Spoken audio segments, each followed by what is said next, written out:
19장 봅니다.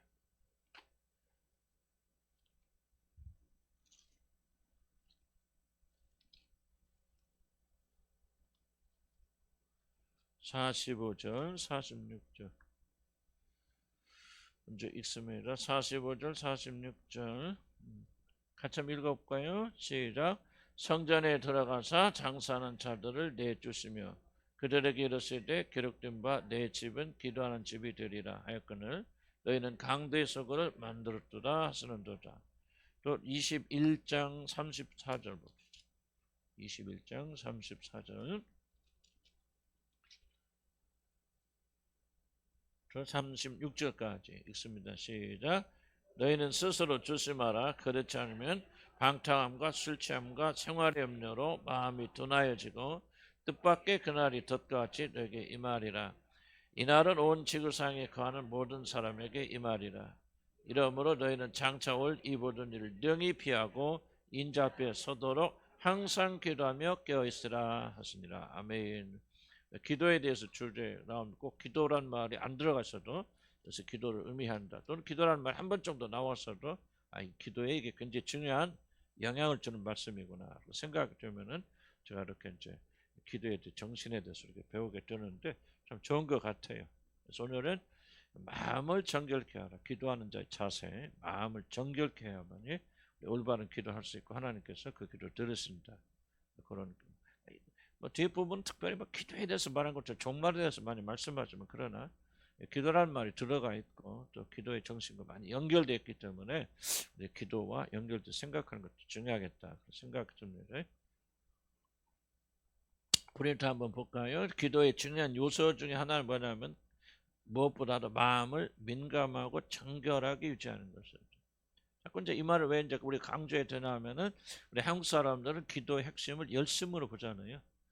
철야하고 금식하고 뭔가 매달리면 물론 그것도 굉장히 중요한 기도의 요소입니다.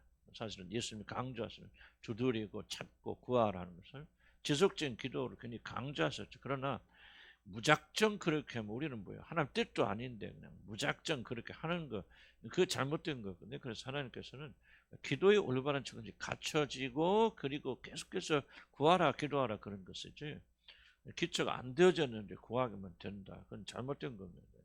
예를 들어봅시다. 여러분이 옆집 있는 사람이 옆집 있는 애가 여러분 찾아와서 아저씨 나 차 사주세요. 막 두드려주면 계속 1년 2년 막 와서 두드리면 사줍니까? 안 사줍니까?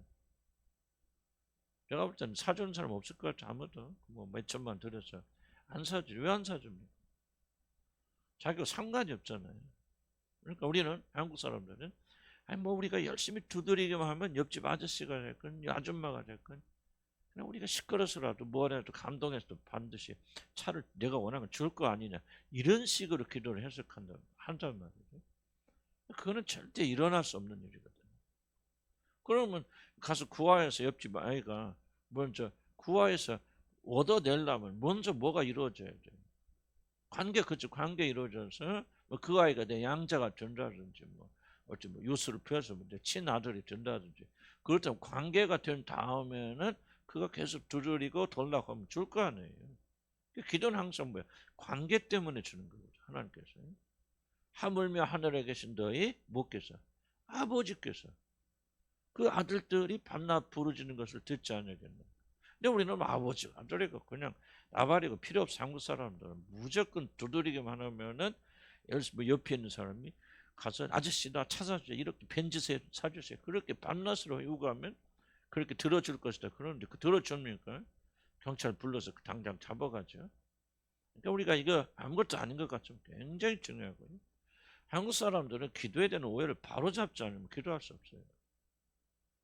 한국 사람들만 그래 독특하고 저와 여러분 한국 사람 태어나서 한국 사람 피를 가지고 있기 때문에 우리의 문제가 무엇인가 정확히 좀 이해할 필요가 있고 그래서 우리는 열심히 기도하는 것을 놓으면 안 되죠. 이거는 하나님께서 한국 민족에 주신 굉장히 중요한 특성이 한국 사람은 부지런합니다. 어쨌든 끈질겨요. 그래도 이 조그만 땅덩어리 해서 전 세계를 뭐 지배하지는 않지만 그래도 큰 영향을 주면서 이렇게 오늘 잘 살게 되는 큰 원인 중에 하나가 뭐냐 열심하고 부지런하고 끈질기고 하여간 다른 나라 사람들이 가지고 있는 특성을 가지고 있거든요. 그런데 그것은 우리가 버리면 안 되고 살리고, 다만 우리가 기도의 기초가 뭐냐 하는 걸 우리가 정신 차려서 배워서 이 누가복음을 이해를 하셔야 됩니다. 그래서 제가 안식년 갔을 때 거의 8주를 비는데, 그래서 이런 금요일 날 또 모이시기 바랍니다. 아멘. 아이고 목사님 없으니까 나도 방황하자 하고 같이 쉬지 마시고, 여러분의 교회입니다. 더 강해져야 돼 여러분들이, 목사 없을 때. 그래서 나는 이제 기도 누가복음 거를 이제 우리 이제 유진자매가 잘 정리가 뭐하라 선택에 좀 잘 정리해서 틀어주면은 이런 똑같이 제가 설교한다 그렇게 상상을 하시고 이렇게 들으시고, 또 여러분이 한 기도 제목 듣고 기도하시고 그렇게 가시고 그렇게 해야 돼요. 그렇게 하면은 기도에 대한 한 번 더 들으면 더 깊이 이해가 되어지고, 나는 정말 이 누가복음에 기록된 뭐 다른 복음도 마찬가지지만 이 기도에 대한 것을 우리가 올바로 우리가 이해하지 못하면 우리 기도는 정말 이게 문제가 많다 그런 생각이 들어요. 그래서 기초가 무엇인가를 좀 기억하시기 바랍니다. 그게 뭐예요? 우리 마음을 민감하고 그리고 정결을 유지하는 것입니다. 주님 이 사실을 성전 정화 사건과 더불어서 기도와 연결해서 그렇게 설명하신다. 그런 생각이 듭니다. 첫 번 봅시다. 6월절을 맞이해서 예루살렘 성전에 주님이 오르셨을 때 주님은 그곳에서 장사하는 자를 쫓아냈잖아요. 너무 수없이 들어서 잘 아는 거죠. 그가 특히 분노하신 이유는 뭐냐면 성전이 만민이 기도하는 집, 특별히 여기는 어디라고 했죠? 여기는 이방인들이 기도한 뜰이란 말이죠. 그 뜰에서 장사를 하니까 또 이방인들 또 여자들이 와서 성전 안으로 못 들어가니까 그 이방인의 뜰에서 기도하는데, 장사 혼자빨 장사하니까 기도 못하죠. 그래서 다 쫓겨나서 기도를 못하게 했다는 거예요. 그래서 장사들이 이방인들의 뜰을 점령하여 그것에 기도하러 오는 자들이 쫓기 때문에 그데서 장사하는 것도 성전 한 기능 중에 하나였습니다. 왜냐하면 그 장사는 다른 장사가 아니고 멀리 타지에서 온 사람들이 제사를 드리러 오는데 소를 끌고 올 수 없잖아요. 그러니까 빈몸으로 와서 돈을 주고 소를 사서 그래서 어떻게 보면 예배를 돕고 제사를 돕게 하는 기능이었습니다. 그러나 이들이 이방인들이 기도하는 뜰을 장악함으로 인해서 이방인의 여자들이 기도할 공간을 빼앗아 버렸다.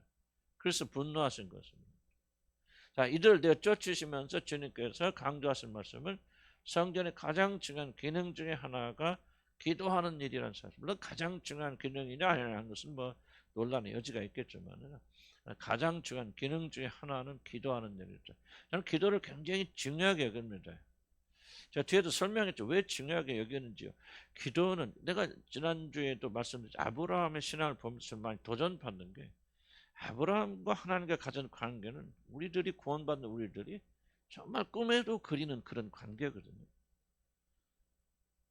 어떻게 그런 관계를 누릴 수 있느냐는 것은 잘 모르겠어요. 그러나 어쨌든 우리가 그 내려놓고더라도 아브라함과 하나님이 가졌던 그 관계, 얼굴과 얼굴을 마주대어 친구라고 부르면서 그렇게 친밀한 관계를 가졌던 것은 우리가 예수 피로 구속받아서 하나님 자녀가 되고 뭐 신학에 태어나서 뭐 예수님 다 알고 또 보고 말고 그런 우리들이 사실은 왜 우리가 죄 용서받느냐, 왜 그리고 성령 받느냐, 사실은 아브라함이 누리던 그 친밀의 관계를 우리도 누리기 위해서 사실은 이렇게 되는 거 아니에요?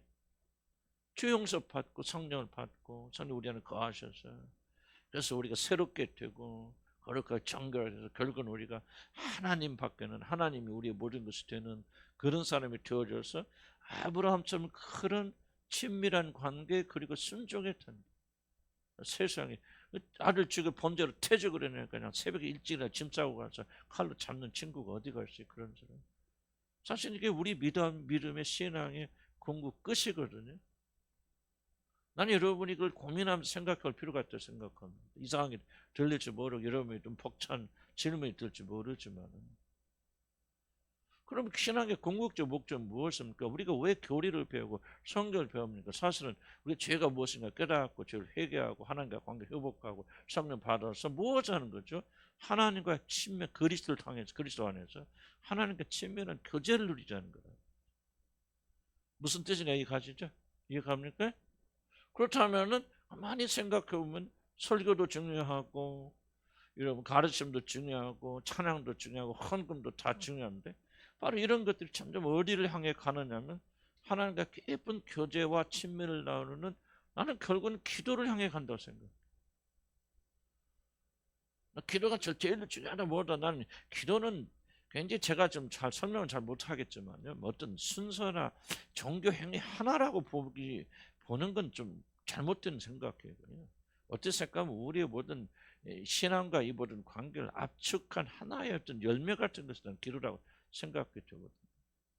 기도야말로 놀라운 거예요. 우리가 그걸 몰라서 그렇죠. 우리가 하나님께 구하면 막 들어주고 하는 그런 차원이 아니고 뭔가 아브라함이 하나님의 얼굴을 마주대하고 친밀을 나눴듯이 오늘 그리스도 예수 안에서 그의 피로 구속받은 우리들이 성령의 능력을 힘입어서 예수 그리스도의 공력을 힘입어서 은혜의 보좌 앞에 나가서 그분의 얼굴을 대하고 그분과 이 놀란 친밀을 누리는 게 기도라면은 나는 가상입니다. 내 말이 옳다는 게 아니고 라고 하면 우리가 하는 뭐 기도가 됐건 예배가 됐건 모든 종교행위를 중에서 가장 중요한 것이 뭐 하나를 뽑는다면 나는 단호하게 기도를 뽑고 싶어요. 물론 기도라는 것은 말씀 전하는 일 없으면 안 되죠. 그럼 설교 안 하면 됩니까? 안 해요.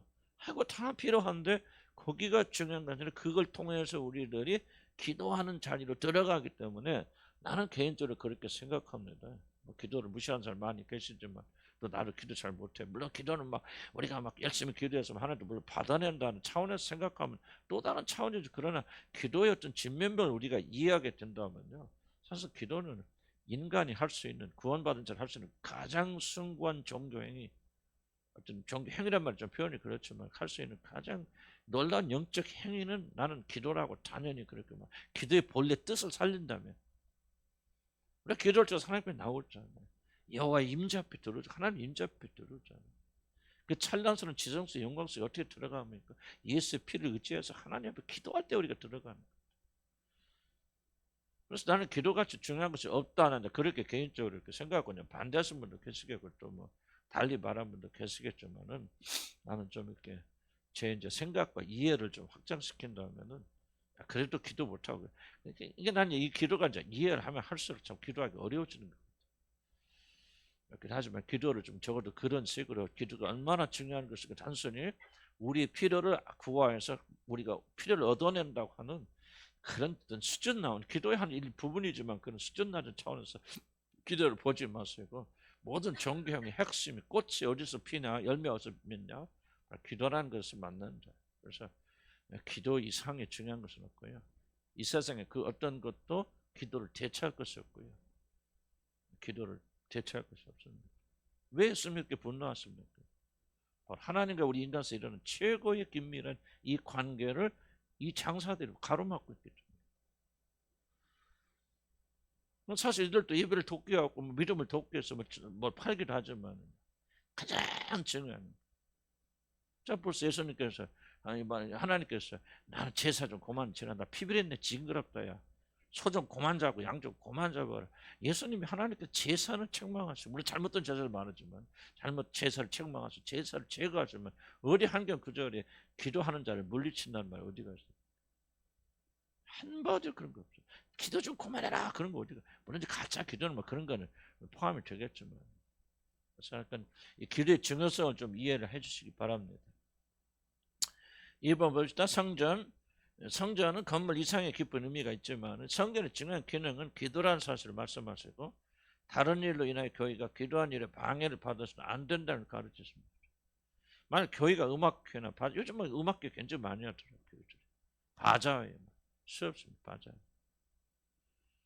그래서 막 그런 프로그램 굉장히 많았지 무슨 심리적인 프로그램을 자녀들 어떻게 교육시키고 뭐만 해가 말도 못하는 막 프로그램 많아요. 그래서 교회 가면요, 큰 교회 가면 이 프로그램 가득 차 있습니다. 놀랍게도 뭐냐 비극적인 이야기는요. 점점 뭐가 없어요. 기도가 사라지겠다. 우리 어렸을 때는 맨날 기도 시간밖에 없었어요. 무슨 프로그램 있습니까? 교회 음악회는 1년에 한 번 크리스마스 때 뭐 칸타타 한다 모여서 이렇게 하고요. 무슨 놈의 음악회가 있습니까? 뭐 가수들이 와서 뭐 성악까지 와서 합니까? 어쩌다 큰 교회는 한 번도 하지만 그런 거 별로 없었어요. 그저 모이면 기도밖에 없었거든요. 우리는 뭐 화요일에 매일 저녁 모여서 기도해요. 사실 우리 교회 제가 어렸을 때 다녔던 교회 우리 아버님 교회는요 매일 기도합니다. 7시에 기도해요. 그런데 와서 하루도 안 빠져 기도. 다는 아니지. 수요 예배, 목욕 기도 또 있죠. 금요일 차례하죠. 토요일 하죠. 단 하루도 기도 쉬는 날은 없었어요. 주일날 저녁 예배 끝나요. 또 기도드려요. 우리도 뭐 저랍니다. 저희가 전도사 또 목사, 부목사 때 그때 교사들 아침 9시에 시작하니까 9시에 이제 중고등 시작하면 그 끝나면 또 예배 드리잖아요. 대예배 드리면 점심 먹고 또 우리 교사들 모여서 한 3시, 4시까지 훈련하거든요. 그리고 좀 쉬었다가 또 저녁 예배 드리고 그다 저녁 예배 끝나고 우리가 또 지하실에 데려가서 우리 청년들이 또 기도해요. 그러니까 뭐 여러분 주일날이 아침 9시 보면 한 7시, 8시 반이나 8시쯤 나와서 우리 교사들은 특별히 배치에 집에 가는 밤 9시에 집에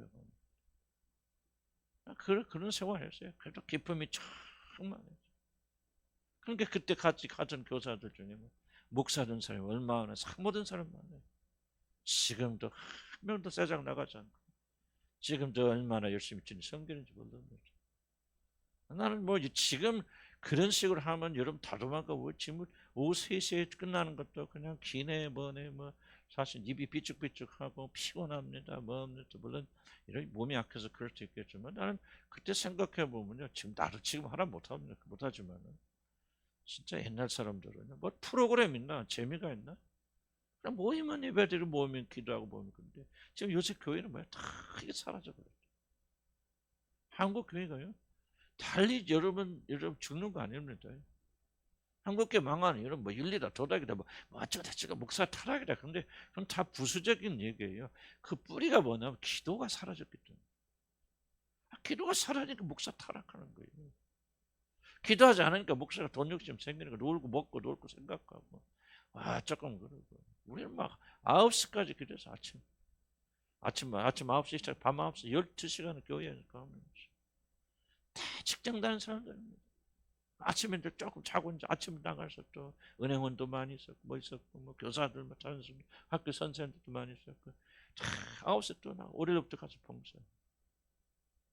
토요일 날 아침 나와서 전화와서 교회 신방합니다.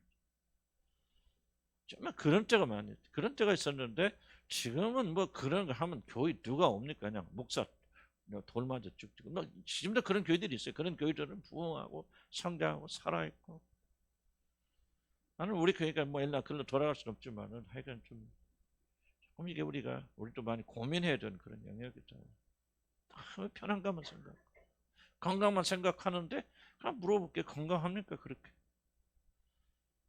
몸 하고 여러분이 뭐 피곤하다 하는데 아침을 던져게 그렇게 몸을 아끼시는데 여러분 건강하십니까? 건강이 넘칩니까? 그럼 그렇게 했던 사람들 다 굶어 다 일찍 다 죽었겠습니다. 그렇게 마침부터 기도하고 저녁까지 기도했던 사람들 다 지금 죽었을 것 같잖아요. 안 그래요? 그렇게 혹사한다고 여러분 이동희 목사님 나는 다른 뭐 모르니까 이동희 목사님 가까이 내 작은 아버님이니까 얼마나 혹사합니까? 잠 한 번 제대로 주무셔본 적이 없어요. 그 일생 계속 89세 지금도 설교 쩌렁쩌렁합니다. 암도 있으시고 치료도 받지만요. 그건 안 넘어져요. 쩌렁쩌렁 89세까지 89 살아보자. 지금은 또 강대상에서 쩌렁쩌렁 거리로 설교한단 말이에요. 뭘로 어떻게 설명하시랍니까? 논리적으로 생각하면 자기 몸 한 사람이 건강할 것 같죠. 오래 살 것 같죠. 그렇게 몸 아끼고 하나님께 충성한 사람은 금방 죽을 것 같죠. 안 그래요, 여러분들. 나는 그렇게 하라는 얘기가 아니고 우리가 조금 이 생각을 좀 바꿔야 될 필요가 있다. 한국 교회가 망하는 건 다른 거 아니에요. 나는 진단이 그게 뭐 우리도 그렇게 못하니까 난 비난하고자 하는 게 한국 교회가 망한 이유는 딱 하나요. 기도 시간 줄여 가보세요. 지금 기도 모임 있는 거 한국 교회. 뭐 기도 모임 가보세요. 내가 처음 영국 30년에 영국 갔을 때 기도 모임 해요. 그 기도 모임 하는데 가서 보니까 그렇죠. 기도 모임 이때 가서 보니까 이제 기대하고 가잖아요. 한 시간 기도 모임 합니다. 기도 딱 10분, 5분이나 10분 해요. 나머지는 뭐예요? 서로 잡담하고 이야기하고 뭐 간절한다고 쿠키 먹고 커피 마시고 그리고 헤어져. 그런데 그때 그래서 영국교회 끝났다. 그런데 지금 똑같은 일이 한국에서 벌어져. 한국교회들. 자, 벌써 예수님께서 교회 가장 성전이 뭐 하는 데 아니야? 기도하는 데라는 거예요. 기도하는 데. 만민이 기도하는 집인데 너희들 지금 뭐하고 있나? 프로그램 가지고 들어오고 뭐해서 뭐냐? 기도하는 시간 줄여먹고 있다는 거지. 그래서 타락하게, 그래서 하나님 분노하시는 거 아닙니까? 나는 교회의 프로그램이 뭐가 필요한지 잘 모르겠어요. 물론 심리를 몰라서 문제가 많습니까? 가정 문제가 무슨 가정 문제 핵심 모르고 뭐 가정이 뭔지 모르고 뭐 어째 사는지 몰라서 안 그래요. 전부 다 사실 기도가 없어서 그래요. 기도가 있으면 하나님 성령께서 역사하셔서 구원해 주시고 해결해 주시고 인도해 주십니다. 이기적이고 자기 중심적인 이걸 모르게 합니까? 성령 역사 아니면 어떻게 깨집니까? 그래서 나는 뭐 다른 교회 어쨌든 그런 게 아니고 우리 교회가 정말 더욱더 근신하였어요. 더 기도에 전념하실래 저는 간절히 축복합니다. 그래서 말씀을 전하는 거, 기도하는 거 외에는 나는 우리 교회가 프로가 뭐 사람도 안 오면 어떻습니까? 그게 니네는 모여서 뭐 맨날 뭐 예배하고 기도하고 그것밖에 못하냐? 그렇게 요거 좀 어떻습니까? 주님이 분노하신 것은 다른 게 분노하신 거 아니에요. 장사라는 게 그걸 예배를 돕기 위해서 장사하죠. 어쨌든 교회 프로그램이 뭐예요? 기도하는 자를 내어 쫓기 때문에 주님께 분노하신 거예요. 내 집은 뭐하라? 만민이 뭐하는 집이라? 기도하는 집이에요. 성전이 뭐하는 것이요? 기도하는 곳이요. 그래서 나는 주일날 아침에 기도하는 거. 요즘 많이 줄였으면 저 마천동에서 40분밖에 뜨겁게 했지만 여기는 또 그런 장소 따로 없기 때문에 뭐 새로 오신 분들 기가 막겠죠. 뭐 아우 이거 뭐 미쳤어 벌써 뭐 무슨 예배 시작하자 뭐 예배도 아닌데 무슨 막 기도부터 시작하고 난리야. 그래도 상관없어요.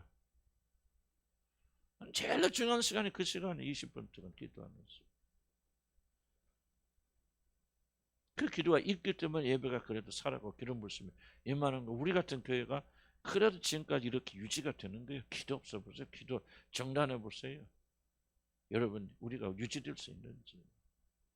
그래서 나는 그렇게 생각하고 여러분도 후대 목사 누가 오든지 여러분 교인들이 깨어 있어야 돼요.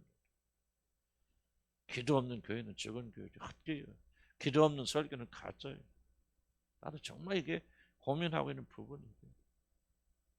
정말 이게 이렇게 기도해서 어떻게 내가 주의 좀 노릇하고 있는지 정말 이게 기적 같은 일이다 생각이 들지만 저와 여러분요 다른 거 없어요. 성경대로 돌아가야 될 거 아니에요. 성경대로. 무엇이 중요합니까? 다른 사람들이 다른 현대교회 어떻게 가든지 미혹받을 거 없어요. 그 모여서 막 찬양하고 막 거창 난리 피지만 뭐가 없어. 기도가 없어요. 기도 있는 교회는 그래도 찬양을 해줍니다. 가보면 달라요. 기도 열심히 하는 교회들 또 있잖아요. 그런 교회들 가보면 영적분이 확 다릅니다. 그래서 나는 울진만 교회 때 여러분들이 교회의 기능은 뭐냐? 1번이 기도하는 거다. 내가 있잖아. 왜 내가 아까 기도라는 기능을 가장 높이 드느냐? 결국은 우리들이 기도에 이르기 위해서 사실 말씀도 배우고 못하고 다 하는 거다. 그러니까 우리가 모이든 기도할 수 있도록 이런 교제할 때도 다른 게 교제 아니에요. 시큰 뭐 여러분 잘했냐 못했냐 상담을 이야기해 보세요.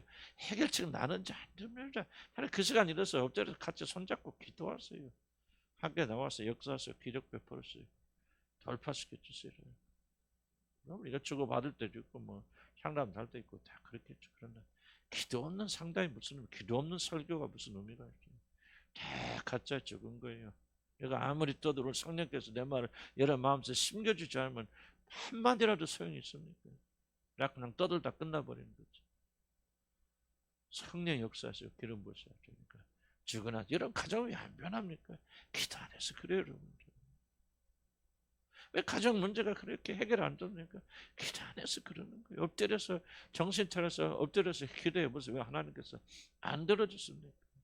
기도하는 사람도 견디잖아요. 이기잖아요. 승리하잖아요. 그런 핍박 속에서도 이겨나가고 있지 않습니까? 기도하고 기도에 전념해야 된다. 기도는 초점만 3번. 왜 기도가 그렇게 중요합니까? 아까 설명드렸습니다. 그래서 넘어갈까요? 3번 설명했으니까 기도는 최고봉이다. 내가 좀 표현이 그렇지만 좀 그렇게 임시적으로 표현합니다. 기도하려고 배우는 것이요. 기도하려고 하는 것이요.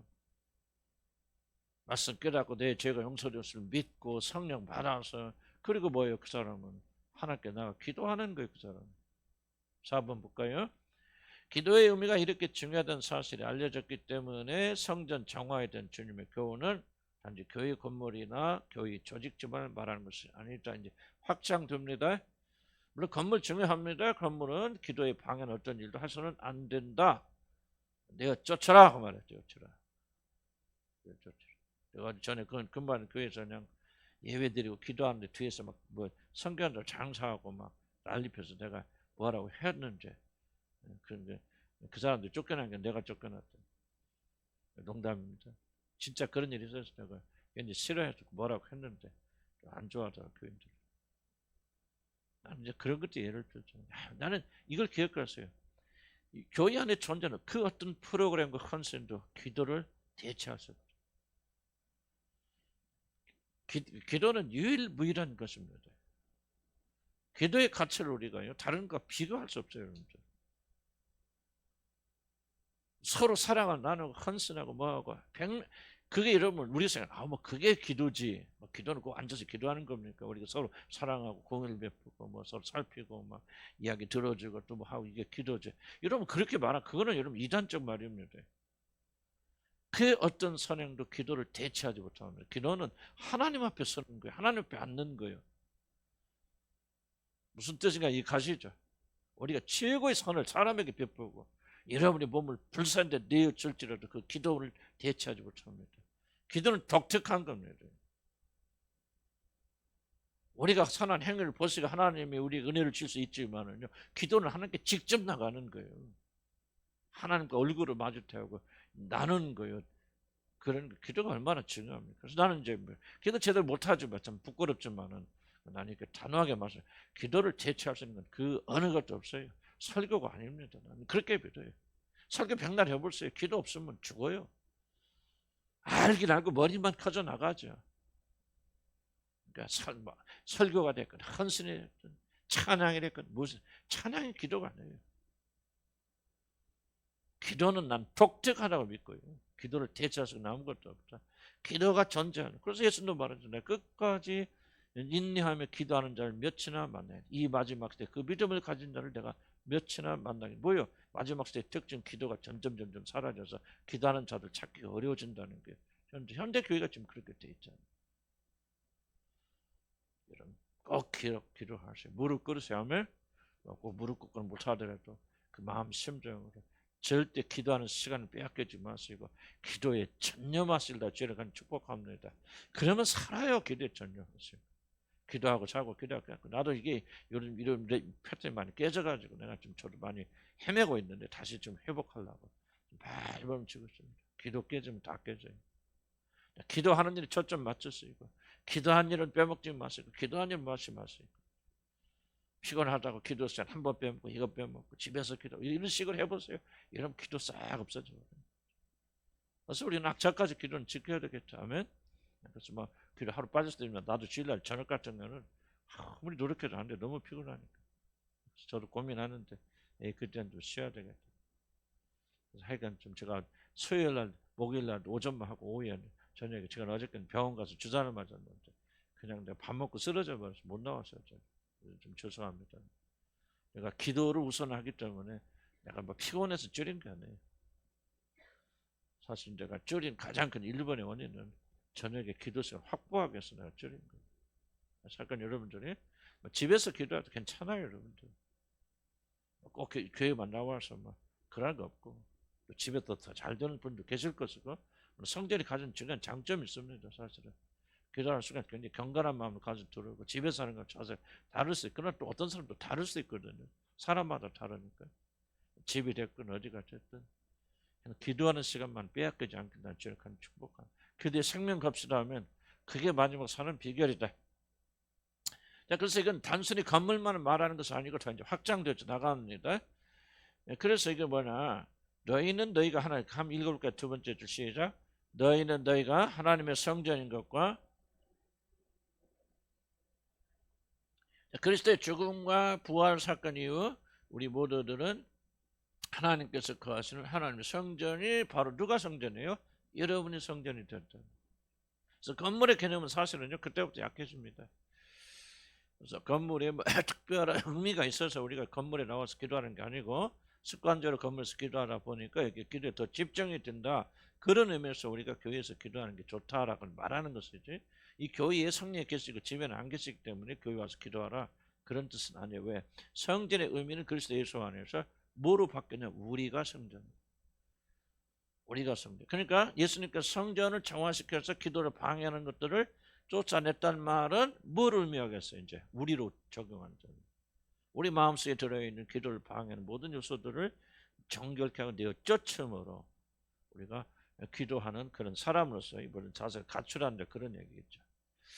자, 그리스도 그냥 봅시다. 이 놀란 비밀이 우리가 이루어졌기 때문에 이제 여기서 말하는 성전은 우리들 자신, 특히 우리들이 하나님을 모시는 마음을 의지하는. 그럼 성전이 어디에 있느냐?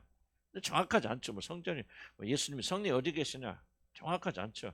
그러나 성경이 이렇게 말합니다. 마음에 계신다. 그럼 마음이 무엇입니까? 이것도 잘 설명이 어렵죠. 그냥 우리는 믿음으로 받아들인 거죠. 그래서 그런 의미에서 이제 뒤에서 나오는 21절부터 30절부터의 내용은 연결되어 있다.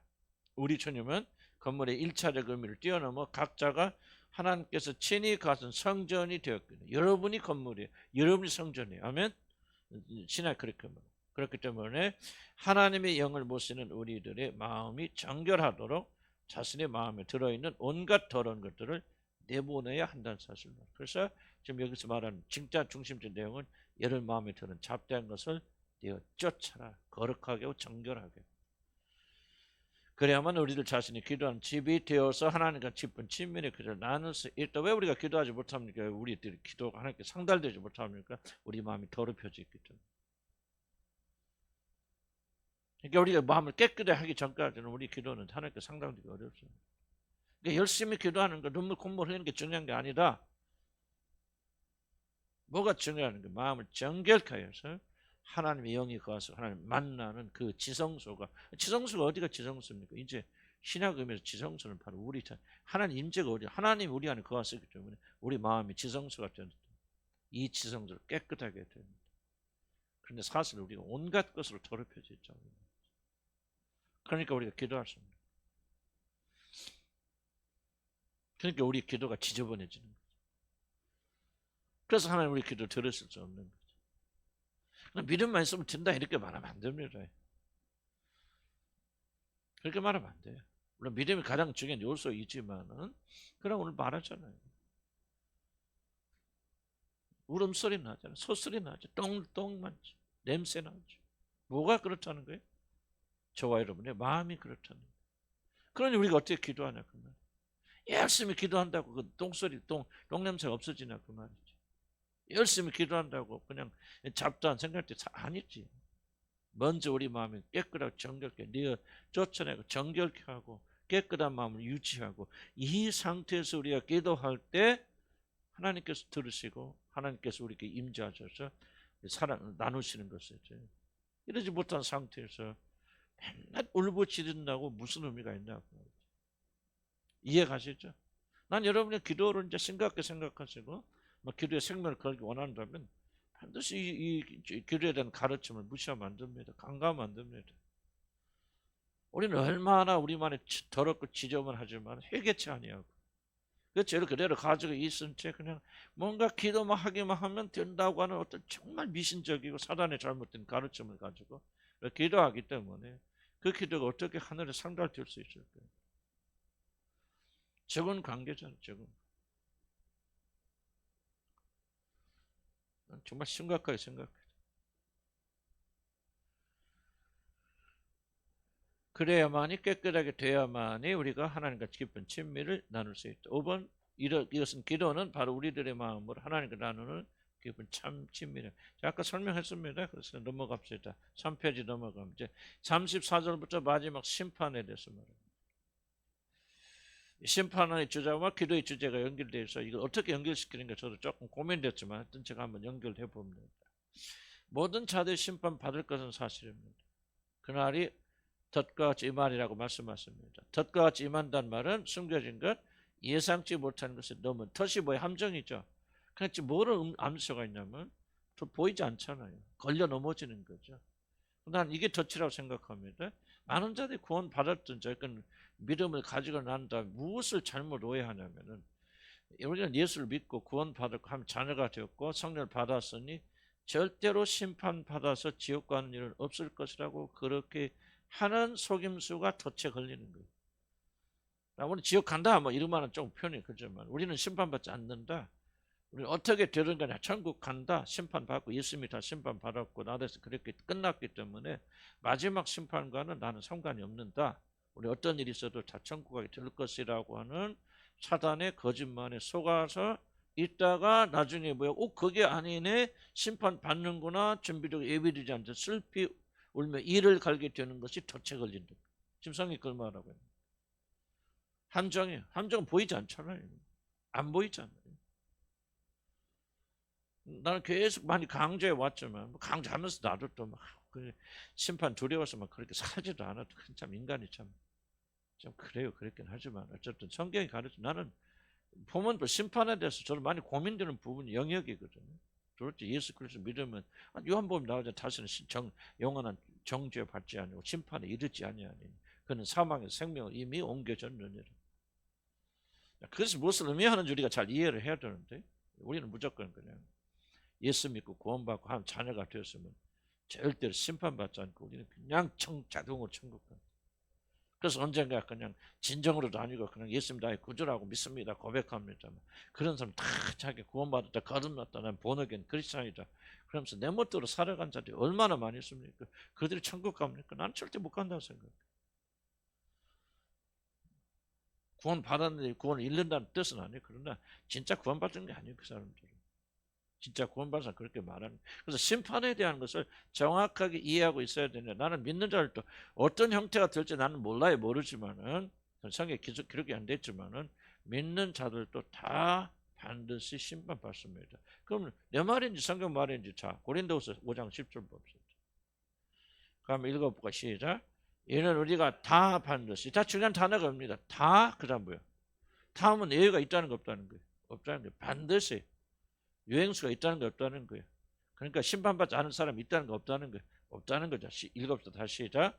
이는 우리가 다 반드시 그리스도 심판대 앞에 나타나게 되어 각각 선악간에 그 몸으로 행하는 것을 따라 받으려 합니다. 베드로전서 4장 10절 시작. 하나님의 집에서 심판을 시작할 때 되었나니 만일 우리에게 먼저 하면 하나님의 복음을 순종하지 아니한 자들이 그마저 어찌할 것이다. 그런데 그 외에도 여러 개 나옵니다. 나는 이 두 가지만 충분히 이해해도 우리 죽은 자, 예수를 믿은 자들이 반드시 그분의 심판대 앞에 어떤 형태로든지 우리는 정확하게 알지 못하지만 반드시 서게 된다는 것은 성경적 가르침이요 아니라고 말하는 것은 사단의 가르침이다. 왜? 성경에 기록되어 있으니까. 내가 무엇을 믿고 싶고 뭐 믿고 싶은 건 뭡니까? 언젠가 한번 진정으로 예수를 나의 구주로 받아들였다면 어떤 일이 있어 그 사람 천국을 간다. 설사 죄를 짓고 넘어지고 자빠져도 그냥 그 사람은 천국 간다. 죄 짓다가 죽더라도 그 사람은 천국 간다. 왜? 그 사람은 이미 구원받았고 그가 죄진 것은 그가 아니요 그 안에 있는 죄이기 때문에 그 사람 죄는 책임 지지 않고 죄를 짓고 내가 나쁜 짓을 하고 막 그런다 순간에 죽는다 할지라도 그 사람은 단호하게 천국에 간다. 이것을 믿는 것이 믿음이죠. 얼마나 좋아요. 나도 그렇게 믿고 싶지만은 중요한 것은 내가 어떻게 믿느냐가 중요한 게 아니죠. 어떻게 믿고 싶느냐가 중요한 게 아니에요. 성경이 뭐라고 말하냐가 중요해요. 아멘. 성경이 그렇게 말하면 우리는 뭐 그렇게 반대로 들어도 해야죠. 그러나 성경은 그렇게 말하지 않죠. 말하지 않아요. 선악간에 반드시 다 그래도 심판대 앞에. 로마서에도 쭉 나옵니다. 로마서는 뭐 로마서가 굉장히 자유로 말하는 것처럼 로마서 바울이 반드시 각각 행한 대로 보응하리. 믿고 선을 행한 자들은 영생의 구원으로, 그렇지 않으면 사망의 멸망의 구원으로 받는다. 반드시 말하고 있거든요. 속으면 주님 여기 보세요. 이 말씀이죠. 심판이 없다면 우리 주님 왜 이런 말씀 하시고 이걸 지금 말합니까? 심판이 없습니다. 자, 그럼 봅시다. 성경은 우리 믿는 자들도 반드시 심판에 이르네. 벌벌 떨어야 돼 우리가. 그래 안 들잖아요. 이게 뭐 잘못됐다고. 우리 믿는 자들도 반드시 심판에 이르게 된다고 말합니다. 요한복음에 말하는 심판에 이르지 아니하고 영생을 이미 얻었고 사망에서 옮겨진 한 말씀은 이런 말씀, 난 이렇게 진정으로 거듭난 하나님의 자녀가 된 자들은 주님의 견인으로 말미암아 마지막 심판에서 다 승리한 자들입니다. 무엇으로 말미암아? 주님이 이끌어 주시고 우리가 순종하잖아요. 그래서 거듭난 자들은 하나의 실패 없이, 왜? 주님이 견인하시고 그 견인에 순종하기 때문에 그렇게만 한다면 하나의 실패 없이 다 구원받는다. 그런 얘기지. 구원된 거듭난 사람이 만약 주님이 견인하지도 않고 우리가 그 견인에 순종하지 않아도 그가 용서받던 한 가지 사실 때문에 심판에 이르지 아니한다는 그런 뜻이 아니라는 거죠. 절대로. 그런데 결과적으로 보면은 진짜 그들이 거듭나고 그들이 그 성령이 그 안에서 역사하신다면, 이게 사실이라면 단 한 사람도 그 성령의 견인하심을 거부하는 자들이 없더라고 말이에요. 하나님의 영이 그 안에 거하시고 성령께서 감동하셔 감화해 주시기 때문에 누구든지 진짜 거듭난 자들은 성령의 압도적인 인도하심을 순종하더라고 말이에요. 순종하지 않아도 거듭났고 용서받았기 때문에 구원받는 게 아니라 한 명도 실패하지 않게 다 순종하더라. 그것을 보니 진짜 하나님의 예정하시고 택하시고 진짜 거듭난 자들은 다 그 나라 들어가더라. 이렇게 말하는 거예요. 중간이 지금 생략된, 이해 가세요? 무슨 말인지? 여러분 이 차이를 잘 이해하셔야 됩니다.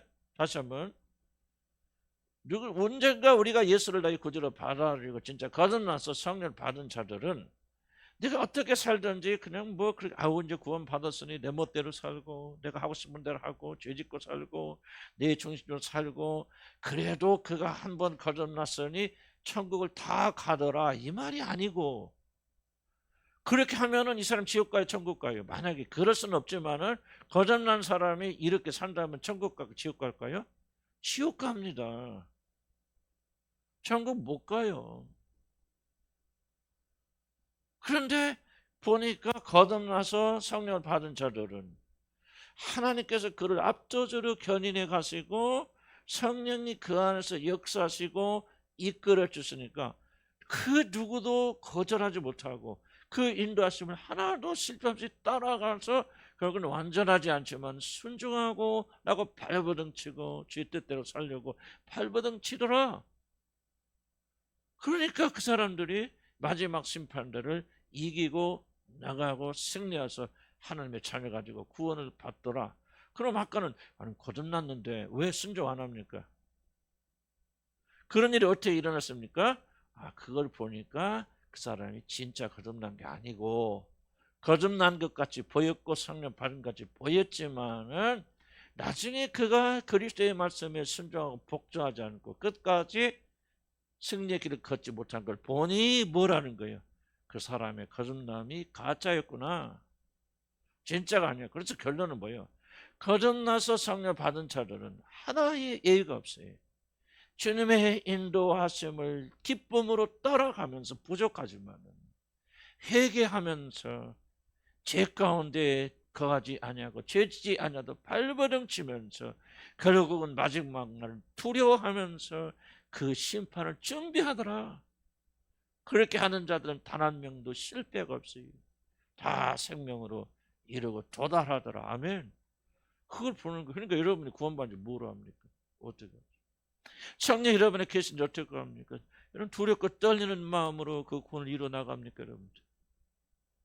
뭐 때로는 우리가 그렇게 못할 때도 있고 게으르질 때도 있고 그건 사실이고 올라갈 때 나눌 때 있지만은, 그러나 여러분이 그런 길에서 두려움과 떨리는 마음으로 주님의 심판대 앞에 설날을 이런 두려워하면서 오늘도 주님 나의 죄를 용서해 주셔서 회개하면서 주의 의로운 길로 가도록 발버둥 치고 있습니까? 그렇지 않습니까? 발버둥 치고 있다면 그는 거듭난 사람이요. 성령에 계시는 분들이요. 전혀 그렇지 않다면 미안하지만 여러분 거듭난 거 아니에요. 여러분 성령 계신 거 아니에요. 여러분이 아무리 다 구원받아서 구원의 확신이 있어요. 나는 성령 네 안에 계셔 그렇게 큰 소리 쳐도요. 나는 오늘 지금 여기 하신 이 말씀에 여러분 예라고 대답하지 못한다면 난 여러분 거듭났다 말할 수 없어요. 완전하십니까? 그거는 2차적 질문입니다. 얼마나 완벽하십니까? 우리는 완전함으로 구원받는 게 아니에요.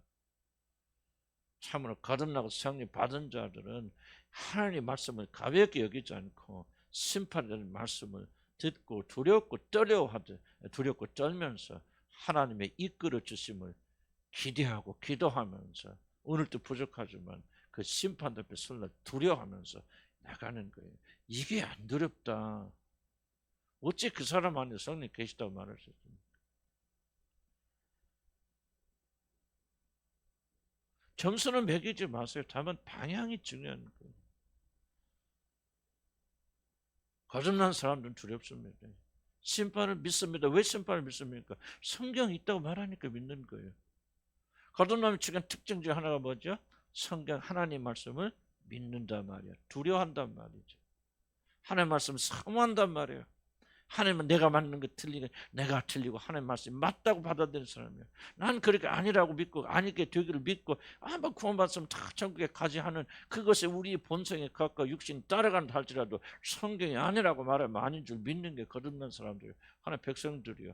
우리는 아무런 공약 파쇄할 권리가 없어요. 아멘. 하나님 말씀이 그렇게 말씀하시면 끝나는 거예요.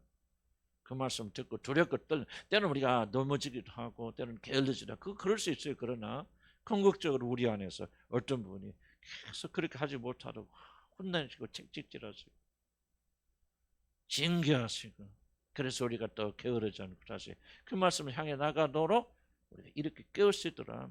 이게 살아있는 자들이 하나님의 영에 붙잡힌 자들이에요. 아멘. 그래서 나는 오늘날 교회와 선교단체들이 굉장히 이단들이 많다고 생각합니다.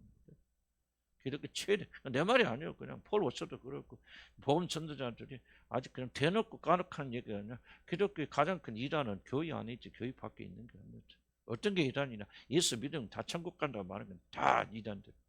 나는 동의합니다. 100번 동의합니다. 물론 예수 믿으면 하늘나라 가죠. 그러나 의미가 잘 전달돼요. 그래서 예수님께서 그렇게 말하는 거 여기 다 그렇잖아요. 반드시 그리스도의 심판대 앞에 나타나게 돼요. 근데 시간이 없으니까 안 돼. 그런데 우리가 왜 그렇게 이 경고를 무시합니까? 여기서 성경 뭐라고 하죠? 마음이 무뎌진단 말이에요. 성경 한번 볼까요? 몇 절입니까? 오늘 읽은 말씀 21장 몇 절? 34절 한번 읽어보시죠. 시작.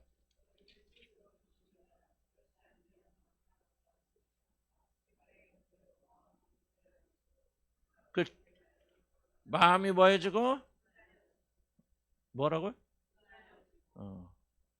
마음이 무뎌집니다. 굳어집니다. 그래서 그런 것들 들을 수가 없어요. 볼 수가 없어요. 에이 그 심판이 근데 예수 하고 마음이 경고를 해도 마음이 부딪히질 않아요. 이게 바로 여러분들이 마음이 지금 무뎌졌다는 얘기예요. 굳어졌다는 얘기예요. 마음이 부드러울 때 뭐였습니까? 하나 심판의 말씀 어찌할까 보세요. 그 사도 누가 베드로가 설교할 때 3,000명이 구원받을 때 뭐합니까? 그들의 마음을 듣고 그 마음에 찔림해. 이게 부드러운 마음이거든요. 어찌할까 큰일 났구나. 이러다 내가 죽겠구나. 하고 근심과 걱정과 눈물이 쏟아져서 형제들이 우리가 어떻게 하면 구원받을까? 그래서 3,000명이 구원받잖아요. 마음이 무뎌졌단 말 무슨 말이에요? 더뎌졌단 말은 그거 찔러도 에이 농담이에요. 롯의 사회를 보세요.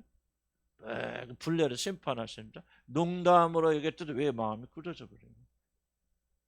그러나 마음이 부드러운 사람은 심각하게 받아들이죠. 큰일 났구나, 죽겠구나, 내가 이러다 망하겠구나.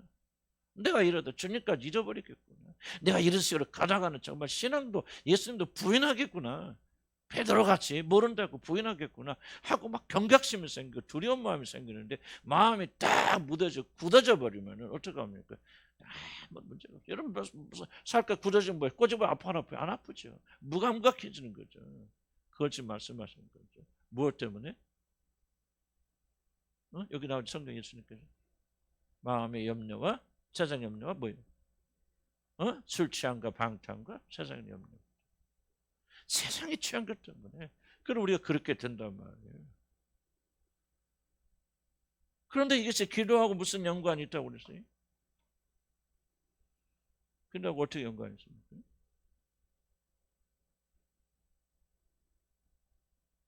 그래서 36 읽고 시작. 이러므로 너희는 장차올 이 모든 일을 능히 피하고 인자 앞에 서도록 항상 기도하며 깨어있어. 자, 그럼 이게 연관성이 뭡니까? 저 앞에서 주님 말씀하시길 너희들이 이렇게 기도해도 깨어있지 못한 이유는 뭐예요? 너희 마음이 굳어 있어. 굳어 있기 때문에 너희들이 경고받지 못하고 이렇게 되는 거야. 그러니까 항상 기도하고 깨어 있어라. 그렇게 안 되려면. 그래, 기도의 중요한 목적이 뭐냐? 우리 마음을 부드럽게 만드는 거야. 왜 우리가 항상 기도해야 됩니까? 기도를 통해서 우리 마음이 회개하고 그래서 마음이 부드러워져서 하나님의 말씀을 우리가 받아들이고 경고하고 경계하심을 이렇게 받아들여야 되는데 우리가 농담처럼 여길 때가 얼마나 많냐. 그 모든 원인이 어디에 있느냐? 주님 말씀하신 기도를 하지 않기 때문에. 깨어서 기도하지 않기 때문에 네 기도가 죽어버렸다면 형식적인 기도라 그 말이죠. 울부짖는 기도가 아니라 그 말이죠. 그러니까 너희 마음이 죽어버려서 굳어져 버렸어. 굳어져 버리니까 세상의 염려와 근심과 세상의 모든 욕심이 취해버려서 세상께 취해버렸다. 난 저와 여러분 그러지 않은 게 참 두렵고 저도 그래요. 정말 이 말씀이 저도 굉장히 무거운 경고의 말씀이 경고의 말씀. 원인이 뭐냐? 다른 게 아니에요. 기도하지 않기 때문에. 기도가 죽었기 때문에 기도의 불이 사라져버렸기 때문에 너희들 마음도 죽어버린다 그 말. 그래서 하나님 만날 수 있는 그 공간이 그 영역이 죽어버리지 무디져 버리니까 하나님과 참된 교제에 들어가지 못하고 하나님과 만남이 실패하게 되어지는 거다. 너는 이 마지막 때 살려면 뭐냐? 너희 마음이 부드러워져야 되는데 마음을 부드러우려면 내가 부드럽게 해야 돼. 결심하고 결단해서 되는 게 아니다. 기도해야 된다. 깨어서 기도해야 된다. 눈물 흘려서 기도해야 된다. 뭐를 위해서? 이 마음을 지켜주시도록 이 마음을 부드럽게 해주시도록. 그는 부드럽다는 거예요. 하나님의 말씀을 들을 때 깨닫고 두려워하고 어떤 자매들 목요일날도 이렇게 보면요. 어떤 자매들은 보면 눈물로 받아요. 말씀. 정말 이게 어떻게 돼? 그냥 눈물로 받는 그 자매들이 있어요. 몇 분들 보면. 왜 그럴까요? 다른 거 하나도 없어요. 그들의 마음이 부드럽기 때문에. 마음이 강팍해지면 눈물 안 나옵니다. 울어본 지 얼마나 됐습니까? 여러분 진실로. 하나님의 말씀을 듣고 이런 마음을 쥐어짠 듯이 짠 적이 얼마나 됐는데 저도 오래된 것 같아요. 왜 그래요? 마음이 굳어지는데 그 원인이 왜 다른 게 있다는 게 아니에요. 제대로 기도하지 않기 때문에. 기도하면 마음 부드러워지는데 형식적 기도만 하고 끝나버리잖아요. 의무로서 기도하잖아요. 정말 마음을 붙잡고 이 마음이 부서지도록 하니까 기도하지 않기 때문에 마음이 거만해지고 강팍해져 버리니까 뭐가 됩니까? 우리가 하나님의 말씀 들을 때 눈물이 나오지 않는다. 부드러워지지 않는다. 그래서 마지막 심판을 준비하지 못하고 이단에 걸려 넘어져서 그래 나는 구원받았으니 뭐 내가 뭐 잘못되게 해서 다 이러다 어떻게 잘 되겠지 내가 하나님 자녀인데 뭐 하고 그냥 만약에 편히 살다가 주님 오시면 나 빨리 그 나라에 갔으면 좋겠다. 이러면 그게 바로 여러분이 사단에게 속고 있는 거야. 심하게 속고 있다는 거예요. 그 사람이 천국 갑니까? 나는 모르겠어. 내가 뭐 하나님 아니니까. 그런데 어떻게 그 사람이 천국 갈 수 있겠습니까? 천국 가서 그렇게 안 하죠. 비록 못 알아들어도 아파하죠. 힘들어하죠. 왜 내 마음이 이렇게 둔해서 제 말씀 제대로 받아들이지 못하는 게 해통하는 마음이요. 그 마음 상태 가지고 있죠. 하나님 백성들. 이것이 윤활유가 들어가서 이런 윤활에게 돌아가는 뭐냐? 기도해야 돼, 기도해야 된다. 전심으로 기도해야 된다. 눈물로서 기도해야 된다. 밤낮을 울면서 기도해야 된다. 먹고 사는 것에서 기도하지 마시고 물어서 기도하는 여러분의 마음에 영혼이 병든 것에서 기도하라. 이게 치유가 되지 않으면 우리 마음은 굳어져서 결국 이 하나님 말씀을 이해하지 못하고 받아들이지 못하고 마지막 때 준비하지 못해서 결국 그 사람 멸망받게 되어진다. 그런 얘기예요.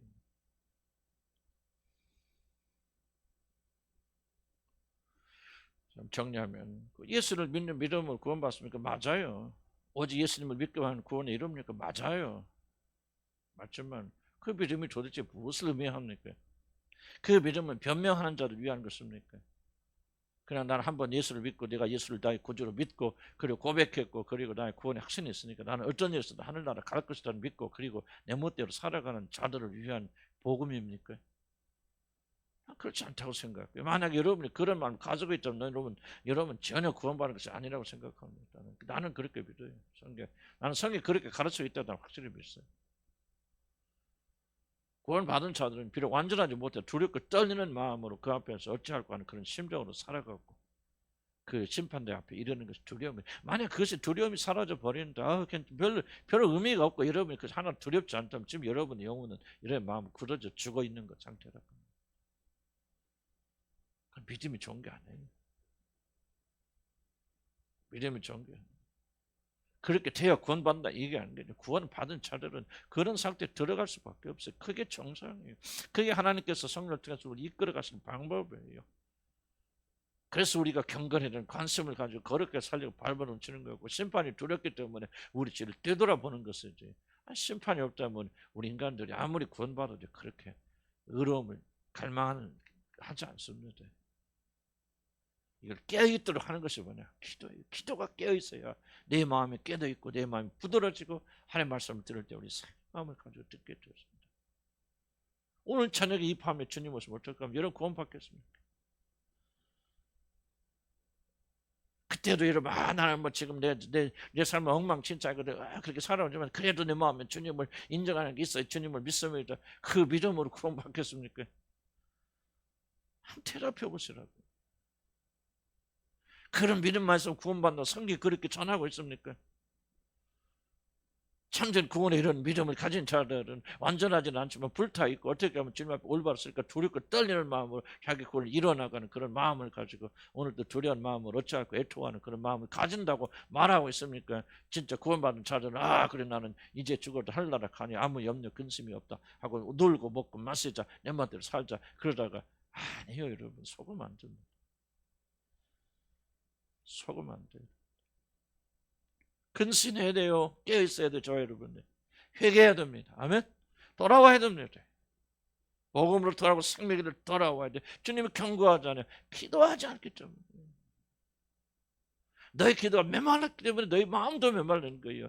먹고 마신 것 중에서 그만 구하라 그 말이죠. 기도의 진리한 핵심은 말하잖아요. 너희가 구하는 자리가 성령을 선물로 주시고, 그러니까 우리가 구해야 될 가장 큰 선물이 뭐를 가르치시는 거예요? 성령이라는 사실을 가르치잖아요. 먹고 마시는 것이 아니다. 그건 다 이방인들이 구하는 것이다. 직장에서 막 너무 기도하지 말고 매달리지 말고 먹고 마시고 돈에서 너무 하지 말라. 이방인들이 다 구하는 것이다. 너희는 먼저 그 나라 그 일을 구하라. 성령을 선물로 주시지 않겠느냐. 뭐래서 기도하냐? 너희 마음이 완고해지지 않고 깨어지고 완악해지지 않게 해서 부드러운 마음을 유지하도록. 그래서 기도하라. 그렇게 깨어서 기도하지 않으니 너희 마음이 굳어져 버렸어요. 하나님의 심판에 대한 마지막 심판에 대한 것도 너희들이 웃으며 농담으로 여기고 있다. 그런 얘기 아니겠습니까? 저와 여러분이 주시는 이 하나님 말씀 아니겠습니까? 깨어있어야 돼요. 깨어있으면 뭐냐? 기도해야 돼요. 부드러운 마음 가져야 됩니다. 부드러운 마음 가지려면 어떻게 합니까? 기도해야 됩니다. 왜 기도밖에 없어요? 성령께서 오셔서 역사하셔서 그런 마음을 무너뜨리는 거에는 우리의 결심과 결단으로 안 돼요. 그래서 기도하라는 게 주님께서 말씀하시는 거죠. 매일 먹고 마시고 자기 건강을 위해서 그렇게 기도하지 마시고요. 주를 위해서 적으려 하는 자들이 책임 안 지시겠습니까? 건강을 안 지시겠습니까? 살려 하니까 그냥 건강도 그런 것이죠. 성경이 말하고 있지 않습니까? 아론이 왜 죽습니까? 누구 제사장의 옷을 빼앗겨 벗겨라. 그러니까 거기서 죽으니라 그죠. 벗으면 죽는 거 아니에요. 영광의 제사장의 직분을 내려놓고 하나님께 주신 사명 게을리하고 하나님과 관계 단절되면 그때가 여러분 죽음이 이러면 임하는 거 아닙니까? 세상 사람들 어떻게 살든지 여러분들은 다른 종류의 사람들 아닙니까? 성령의 능력 받아서 기도해야 되고 마음을 부드럽게 하시고 마음을 깨끗게 하시고 마음을 정결케 하셔서 주의 하나님의 말씀을 들을 때 두렵고 떨리는 마음을 가지는 그런 자가 되게 하여 주시옵소서. 우리 주여 한번 부르고 힘차게 기도합니다.